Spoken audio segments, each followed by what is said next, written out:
Caríssimos irmãos e irmãs, celebramos o 17º domingo do tempo comum. E a liturgia de hoje nos faz uma pergunta: qual é a prioridade da sua vida cristã? Na verdade, é aquela mesma situação em que Jesus foi até a casa de Marta e Maria. Inclusive, ontem nós celebramos o dia delas. E as duas estavam ali, Marta preocupada com as coisas dos afazeres domésticos. Maria estava sentada aos pés do Senhor. E Jesus disse: Maria escolheu a melhor parte. A melhor parte, então, é o Senhor. E esta é a escolha que nós devemos fazer sempre. O Senhor é a melhor parte da nossa vida, é a mais importante parte da nossa vida. E a gente precisa fazer esta escolha a cada dia, a cada minuto. Então hoje o Senhor vem nos perguntar: o que é precioso para você? O que é mais importante? Vamos lá ver a liturgia de hoje. A primeira leitura do livro dos Reis conta a história dos primeiros reis de Israel. O povo de Israel, quando saiu do Egito, passou 70 anos perambulando pelo deserto, entrou na terra de Canaã, e na terra de Canaã ele se organizava em sistema tribal, as 12 tribos de Israel. Mas eles, vendo os povos vizinhos, diziam: nós queremos um rei. Deus então fez o primeiro rei de Israel, chamava-se Saul. Isso aqui por volta do ano 1000 a.C. Saul foi o primeiro rei de Israel, teve um reinado bastante longo. Logo depois veio Davi, que é o rei mais importante de toda a história do povo de Deus. Está lá bem no coração da cidade de Jerusalém, próximo ao templo, o túmulo do rei Davi, que é cultuado e amado até hoje por todos os judeus. Ele foi o rei mais importante. Depois de Davi veio o seu filho Salomão, que nós vemos hoje ele aqui nesta passagem. Salomão foi feito rei, era praticamente um adolescente ainda. E quando ele é feito rei, sagrado rei, ele tem um sonho, e no sonho Deus aparece para ele e pergunta a ele: Salomão, peça o que você quiser e eu te darei. Certamente Deus já conhecia o coração de Salomão. Salomão pede para Deus apenas um coração sábio, um coração inteligente. Sabedoria e inteligência para poder reger um povo tão numeroso e tão precioso como é o povo de Deus, o povo de Israel. E esta primeira leitura vem justamente para nos questionar. Quando você faz a sua oração, o que é que você pede a Deus? Você pede as coisas eternas ou você pede as coisas que passam, as coisas caducas, as coisas passageiras? O seu coração ama mais o quê? As verdades eternas ou as verdades do mundo, as coisas do mundo, as coisas que vão se acabar? Porque tudo na nossa vida vai acabar, até a nossa vida também. Cada dia nós caminhamos para isso, para o fim. E não adianta a gente achar que é diferente, porque é assim. A segunda leitura vem nos trazer também um dado bastante importante. São Paulo, escrevendo aos Romanos, ele diz assim: Deus contemplou com seu amor desde sempre, e esses ele predestinou. Predestinar significa que quando Deus nos fez, ele fez uma finalidade para nós. A gente não nasceu por acaso, a gente nasceu para uma coisa. E a coisa para a qual nós nascemos foi um dia morar na casa do Pai, viver na casa de Deus para sempre, na felicidade eterna. Só que essa predestinação, porque Deus amou a todos, ela não é uma imposição. Cada um de nós vai ter que fazer uma escolha, se a gente quer ir para o céu ou não. E todo mundo vai ter que escolher. E são os nossos atos, as nossas escolhas diárias que vão fazendo isso, que vão dizendo isso. E é interessante para a gente compreender um pouco a questão da predestinação, né? Nós que fomos predestinados. O país de Israel nos últimos 50 anos, ele cresceu absurdamente. o Estado de Israel pede para que todos os judeus de todos os cantos da terra voltem para a sua pátria. E eles estão se formando, né? Nesses últimos anos agora, eles estão formando um exército poderosíssimo, armas tremendas, né? O povo extremamente tecnológico, de uma força bélica assustadora, né? O país de Israel está crescendo cada vez mais, inclusive ele está avançando e tomando territórios, como por exemplo todo o conjunto da montanha de Golã. Eles já tomaram, já invadiram, e esse conjunto de montanha fazia parte da Jordânia. Eles já avançaram e tomaram para construir casas e manter o povo. E mantém o povo assim de uma forma impressionante. Transformaram o deserto em jardim, fazem grandes plantações de frutas, verduras, bananas, né, que é próprio da África e do nosso Brasil, frutas tropicais, todas as coisas. Eles abastecem grande parte da Europa, um país que é menor do que o estado de Sergipe. E uns anos atrás, o presidente de Israel construiu para os beduínos. Beduínos é também judeu, mas é a parte cigana da nação, e é uma parte bastante grande. Construiu para os beduínos casas, porque eles estavam construindo casas para todo mundo. E construiu no deserto da Judéia um conjunto bastante bonito de casas e tal. E os beduínos foram para lá. Os beduínos, eles são ciganos, eles roubam crianças, eles fazem todas essas atrocidades assim. E eles foram levados até as casas. Mas eles estão acostumados a dormir no relento. E aí, quando o presidente colocou eles lá nas casas, quando chegou a noite, eles pegavam os colchões deles, os colchonetes, iam dormir no relento, do lado de fora, e dentro da casa eles colocaram os camelos, as cabras, os bodes, os animais. Dentro da casa ficavam os animais e eles ficam do lado de fora. E até hoje eles fazem isso. Depois largam a casa, vão embora, eles não querem saber de casa. Eles são assim. Para dizer, Deus construiu para nós um palácio. Mas assim como os beduínos, você pode decidir não entrar no palácio. Ficar do lado de fora, no relento, e viver aí jogado, perambulando pela vida. É isso que São Paulo, quando escreve aos Romanos, ele quer dizer. Deus sonhou para você o melhor. Agora você tem que decidir se vai querer o melhor ou o pior. É uma questão de escolha. E o Evangelho de São Mateus. Nós estamos lendo, né, as parábolas do reino. Hoje Jesus contou 3 parábolas. Ele contou a parábola do tesouro escondido no campo, primeira parábola, grande valor do tesouro. Ele contou a parábola do homem comprador de pérolas preciosas. Ele vendeu tudo para comprar uma pérola.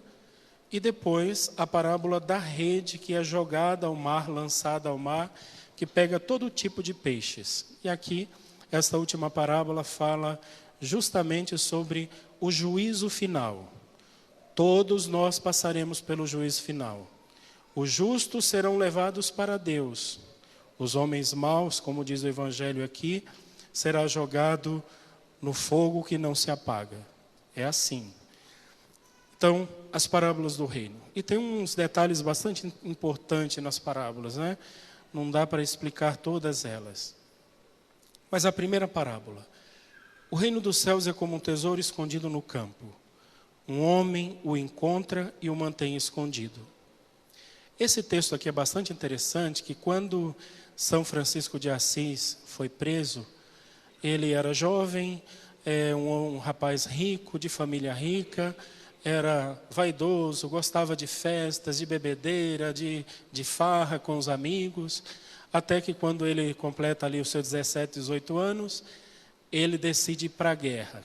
Compra um cavalo muito bom, manda fazer uma armadura e vai para a guerra. Na guerra, a guerra entre Assis e Perúgia, Assis perdeu a guerra e muitos foram feitos prisioneiros. E São Francisco também foi feito prisioneiro. Lá na prisão, ele passou 1 ano. E durante o ano que ele ficou, ele tinha ganhado de alguém que estava lá na prisão um livrinho escrito à mão. E o livrinho era o Evangelho de São Mateus. E quando ele leu esta passagem aqui, dizendo: O homem, quando encontrou o tesouro, vendeu todos os seus bens para comprar o tesouro, para comprar o terreno. Ele compreendeu que aquele era o chamado que Deus fazia para ele. Ele então, quando saiu da prisão, foi até a casa do seu pai e disse que queria viver pobre, para Jesus, somente para Deus. E o pai achou um absurdo, porque o pai queria que ele seguisse a mesma profissão. E Francisco não aceitou. O pai dele prendeu ele no calabouço da casa e ele ficou durante um tempo. Aí a mãe de São Francisco, com dó, foi lá e soltou ele.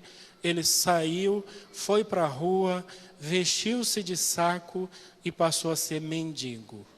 Passava de casa em casa pedindo comida, ajudando os pobres, ajudando os leprosos. A época enfrentava uma epidemia tremenda de hanseníase, a lepra, e ele cuidava dos leprosos, carregava esses leprosos nas costas, dava banho, curava as feridas, sepultava os mortos e ficou fazendo todo esse trabalho na rua e passando necessidade, sem lugar para dormir. Dormia um tempo lá na igrejinha da Porciúncula, lá embaixo, onde hoje é a igreja Nossa Senhora dos Anjos, a grande basílica. Ele viveu ali durante um tempo, até que Jesus pede para que Francisco reconstrua a sua igreja. Francisco, então, começa a pregar o evangelho de uma forma extraordinária. E as pessoas, quando ouvem Francisco, se apaixonam por Deus. Se apaixonam tanto que não foi muito tempo, já tinha uma multidão atrás de Francisco. Uma das grandes seguidoras de São Francisco foi Santa Clara.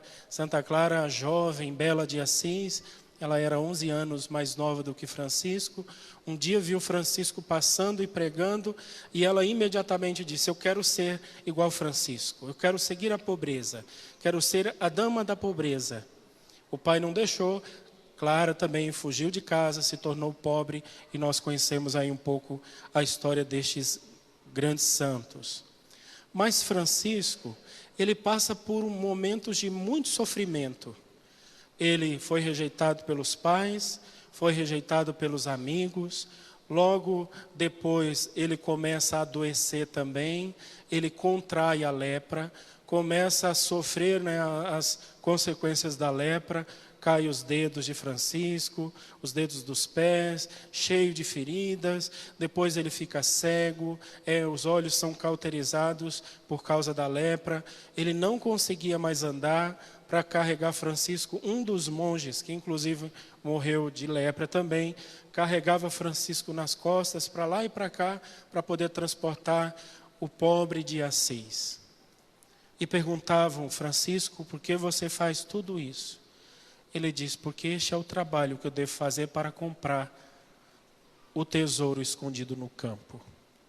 O tesouro escondido no campo precisa de sacrifícios. Não fique achando que você vai ganhar o céu sentado na frente da sua televisão assistindo programas indecentes.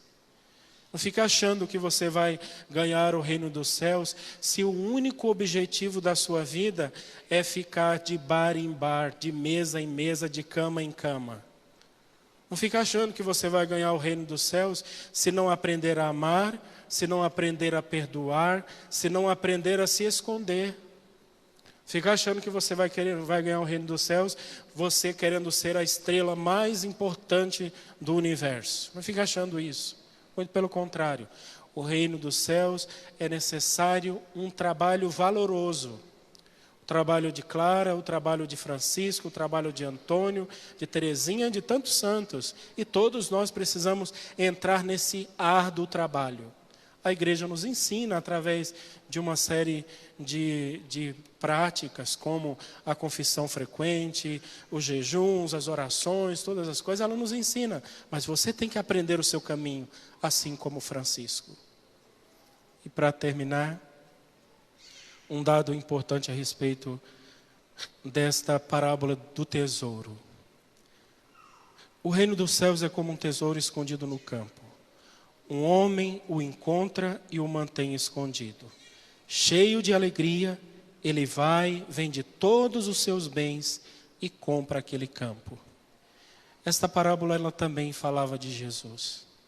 Foi ele, o homem comprador de coisas preciosas. Ele saiu do céu, se fez homem, se encarnou para nos comprar. E aqui é muito importante. Quanto você vale? Qual é o seu preço? Qual é o preço de uma alma? O preço de uma alma custou o sangue de Deus na cruz. E ele fez todo este sacrifício. Assim como Francisco fez o sacrifício para ganhar o céu, Jesus fez um sacrifício para ganhar você.